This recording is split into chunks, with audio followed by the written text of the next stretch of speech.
ao meu lado, que eu estou fazendo, referenciando ele dessa forma, porque eu confio nas pessoas que já me mostraram que são capazes, né? E qual que é a ideia? Dividir para somar, né? São informações que vocês estão tomando aqui hoje que tem muita relevância, muita importância para vocês se aprofundarem, né? E na medida que precisar, dá um grito para a gente, nos chame, que a gente vai estar sempre aqui para dividir conteúdo, dividir informação.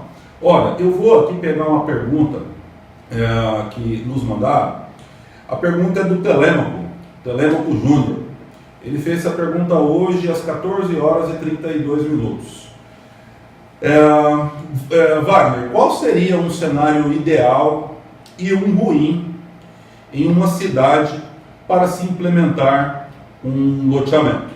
Bom, eu vou falar dos aspectos gerais e o Maicon vai concluir com as questões técnicas voltadas ao business dele, tá? Bom, qual seria o cenário ideal? O cenário ideal, ele passa por toda a análise de viabilidade de projeto que você vai fazer e vai apontar qual é esse cenário ideal. Por exemplo, uma demanda reprimida, né, de um determinado produto. Você vai estudar a vocação dessa área objeto para você empreender, né? Tem demanda? Como é que está essa... E o Maicon vai ajudar a responder na pesquisa de mercado. Olha para você ver a importância da pesquisa de mercado. Igual o Maicon disse, você tem que perguntar, senão você não vai saber. Até questão do que gera valor para essas pessoas. Às vezes a pessoa ela dá valor em comprar um carro de 200 mil reais e não gasta 5 mil reais para viajar com a família dela. Então, você está vendendo o carro ou a viagem? Se você estiver vendendo a viagem, ferrou, meu amigo. Agora, se você estiver vendendo o carro, ele está disposto a pagar 150, 200, 300 mil. Para a gente que mexe com o loteamento, é a mesma coisa.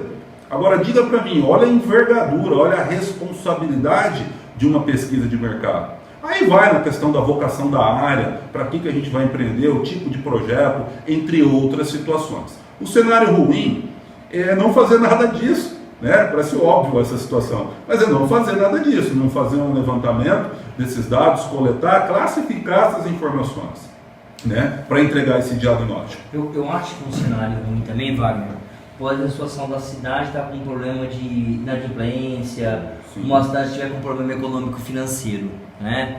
Então, assim, às vezes, por exemplo, você fez uma pesquisa, você identificou um produto que seria um chamariz para aquele loteamento, né? Tamanho de casas, a infraestrutura que vai ter, todo aquele loteamento, playground, todos os recursos, legal. Porém, aquela região, ela depende muito da safra, e aí a safra teve quebra naquela época. Vamos lá, não vai dar, o projeto não vai, o projeto ele acaba travando porque não vai gerar compradores. Quem conhece um pouquinho a cidade de Londrina, Maringá, que tem as maiores consultoras do sul do Brasil e Campo Grande, sabe que essas três cidades que eu estou falando, elas cresceram pelo famoso efeito mato verde, né? Pelo agronegócio. Só cresceram porque alguém tinha dinheiro para comprar casa em condomínio, porque alguém tinha dinheiro para comprar apartamento. Então, esse movimento da economia é chamado de microeconomia, influencia demais, mesmo que você tenha uma propriedade clara, mas não tem quem possa investir, tecnicamente vai dar problema, né? Da zebra. É isso aí. Vai tomar castigo, né, se não identificar a situação, e foi muito pontual agora o Maicon nessa questão aí. Você minimiza o risco, porque eu não sei o business plan que você tem aí do seu plano de negócio, mas digamos que a rede tem investimento de X milhões num projeto de loteamento. Agora, saber se isso vai ter mercado ou não, vai naquilo que a gente fala hoje, né? Vamos fazer uma pesquisa para que com base nessa pesquisa nós possamos dimensionar o mercado falando, olha, para essa ideia, para esse lote, para essa região tem potencial. A palavra principal quando você fala mercado para mim é chamado potencial. Eu administro mais de 40 empresas e eu lido, a maioria dos meus gerentes que eu atendo, são chamados gerentes comerciais. E eu falo para esse pessoal, né? Qual é o potencial de compra do seu produto 2019? E aí você consegue, com base nisso, dimensionar a sua previsão de vendas. né? Ah, Michael, como que nós podemos estimar o mercado? Depende muito de vários dados do IBGE, depende muito do potencial econômico da sua região, depende muito da concorrência que há na sua região, depende muito da inovação que você colocar no seu projeto técnico. Tudo isso vai somando para nos dar insights para a gente poder dimensionar o quanto vou vender nesse empreendimento. Deixa eu fazer um paralelo bem simples, tá bem? O ano passado, o pessoal dos Estados Unidos queria investir em drone para construção civil, né? Algumas construtoras de São Paulo já fazem isso, desde o momento do lançamento, da entrega das chaves, os donos vão lá, mede a área e mandam um vídeo para o cliente mostrando a evolução da obra. Isso é um procedimento já comum em São Paulo. Mas esse cara queria ver mercado, então ele estava vindo dos Estados Unidos, estava comprando cerca de 15, 20 drones, um investimento até significativo, que era um drone de maior porte. E a pergunta é, eu vou investir 300, 400, 500 mil, 1 milhão nesse projeto, vai dar mercado ou não? Então, respondendo a primeira pergunta que eu falei para vocês, né? A resposta à primeira pergunta, um projeto de mercado minimiza o risco para que você possa potencializar a sua receita. Seu projeto foi lançado e a sala de vendas foi criada. Qual que é o teu sonho de consumo? Aumentar o resultado de venda, acelerar o resultado de venda com base na pesquisa que você fez. Porque aí você, tecnicamente falando, tem uma taxa interna, um payback maior, uma taxa interna de retorno maior. E realmente aquele saldo de terrenos que não são comercializados, você já minimiza isso porque você entendeu o que o cliente quer, o que o mercado tem de tendência, o que o mercado está buscando, quais são as opções de mercado. E com todo respeito, nós não vamos conseguir nada disso se você não perguntar ao cliente. Wagner usou algumas palavras importantes aí, né? Pesquisa, metodologia. Pesquisa é método. Alguém que pode pensar que é frescura de administrador de vendas. Não é. Ou nós temos um método para poder, um método estruturado para capturar informações do mercado, planilhar, tratar essa informação, gerar gráficos, gerar avaliações para poder te entregar isso, ou a gente vai ser empírico, né? Vai ser no chute. Estou com 5, 6 milhões, vou investir, vamos ver o que dá. Eu creio que ninguém pensa nisso quando faz um empreendimento. Agora, são poucos que têm uma pesquisa mais avançada e mais profunda para qualificar e quantificar o seu investimento. Você, quando está projetando ou está na iminência de empreender, projetar um loteamento, você pode estar numa fase de mercado. Nós temos 4 super fases no mercado, no Brasil e no mundo, que é o quê? Uma expansão. Posterior à expansão vai vir uma super oferta, depois da super oferta vai vir uma recessão e depois vai vir a recuperação ao qual nós estamos inseridos agora. Entre o início, o desenvolvimento e o final, você dá vazão nesses lotes, você pode se deparar com diversas fases do mercado. Então a pesquisa de mercado lá no planejamento, lá nas primárias, no início do business, vai te ajudar muito.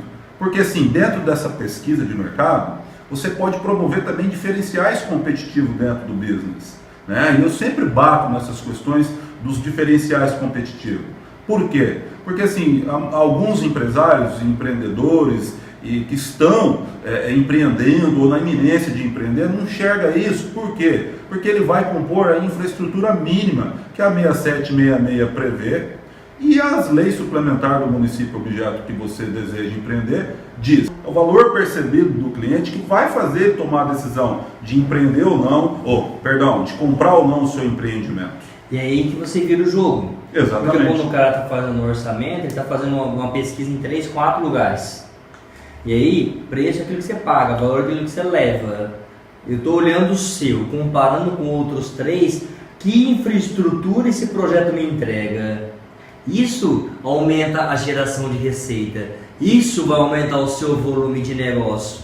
Se todos os projetos forem muito semelhantes, o cara vai olhar para você e falar, olha, eu vou pegar aquele lá porque o preço é menor. Ou a taxa financeira, o custo de financiamento é menor. Por isso, desses diferenciais, é literalmente para colocar o nosso projeto numa vanguarda para aumentar a conversão e a aceleração das vendas. a pesquisa não somente mede o cenário, a pesquisa te ajuda a entregar mais valor em venda para que esse período de 10 anos que o Wagner falou, ele seja encurtado com base em uma boa perspectiva de cenários. E quando a gente fala de cenário, você sempre cria 3, correto? Vamos lá, né? Você cria um cenário pessimista, tudo vai dar merda, tá tudo ruim, economia em retração. Você cria um cenário realista, um cenário em que você vai crescer em uma economia de 5 a 10%, e um cenário otimista acima de 2 dígitos, está crescendo acima de 11, 20, 30%. Então, você faz essa pesquisa para poder identificar quais cenários, né? Há um cenário de liberação de recursos no mercado. O mercado tem um déficit para esse produto, o tamanho desse imóvel, a disposição desse terreno, essa forma de portaria, toda a infraestrutura alocada nesse empreendimento. Tudo isso você só vai saber perguntando. Tudo isso você só vai saber entrevistando. Então, esse tipo de situação, ela pode ser um fator crucial na sala de vendas na hora de levar a sua oferta. Tem que ter um equilíbrio entre os seus custos internos e aquilo que o mercado está disposto a pagar.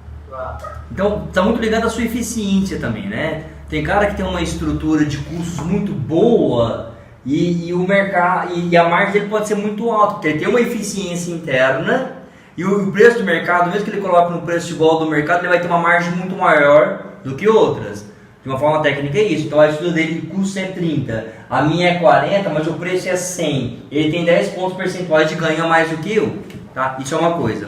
Agora, o que você falou é bem interessante, bem relevante. Pesquisa de mercado. Monitorar a concorrência. Vai na concorrência, pega um raio tipo de 50 a 60 km e mede essa região, a precificação do mercado, para que a gente, na hora de lançar o produto, não esteja tão alto, também não esteja tão baixo, mas uma estrutura de precificação que faça você ter EBITDA, que faça você ter caixa, que faça você ter lucro, tá bem? Então, é isso que pega na hora de você poder trabalhar. Muita gestão de custo, a porta para dentro de casa e o quanto que o mercado está disposto a pagar por isso. Aí você monitora a concorrência para você poder colocar o teu produto com os atributos que o seu produto tem, concorrente A, B, C, D, E, F, G. Aí você começa a fazer esse comparativo técnico para tomar a melhor decisão de preço. Então, na atividade prospecção, na atividade pergunta, você tem que ter aquelas perguntas qualificadoras para dizer no final da resposta, é isso que eu estava fazendo hoje à tarde por coincidência, dizendo assim, ó, esse compra, esse não compra. E aí, Arlindo, imagina a região onde você vai investir. Qual que é o tráfego de pessoas? Investiu no lugar errado, pode não dar tráfego, não vai dar giro. Então, essas perguntas qualificadoras, elas dizem se o seu produto vai ser vendável ou não. Então, é fundamental um roteiro, que a gente chama de script, né? As perguntas que são relevantes, falar, caramba, de 1000 pessoas que eu entrevistei, 200 têm potencial nessa região. Quantas mais 200 eu tenho? Quantos loteamentos que eu vou oferecer? Qual que é a taxa de conversão? Nós vamos fazer conjecturas, vamos fazer simulações para falar, cara, vale a pena abrir esse empreendimento, cara, não vale a pena, não tem potencial, não tem volume para abrir esse negócio. É isso.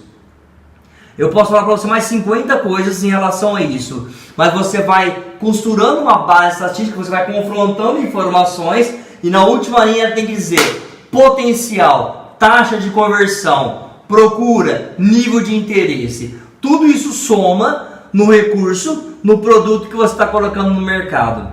Não dá para a gente comoditizar como um celular, percebe? Até porque o investimento é 1000 vezes maior. Por isso, de um instrumento estruturado para falar, cara, tem potencial para comprador do que não tem.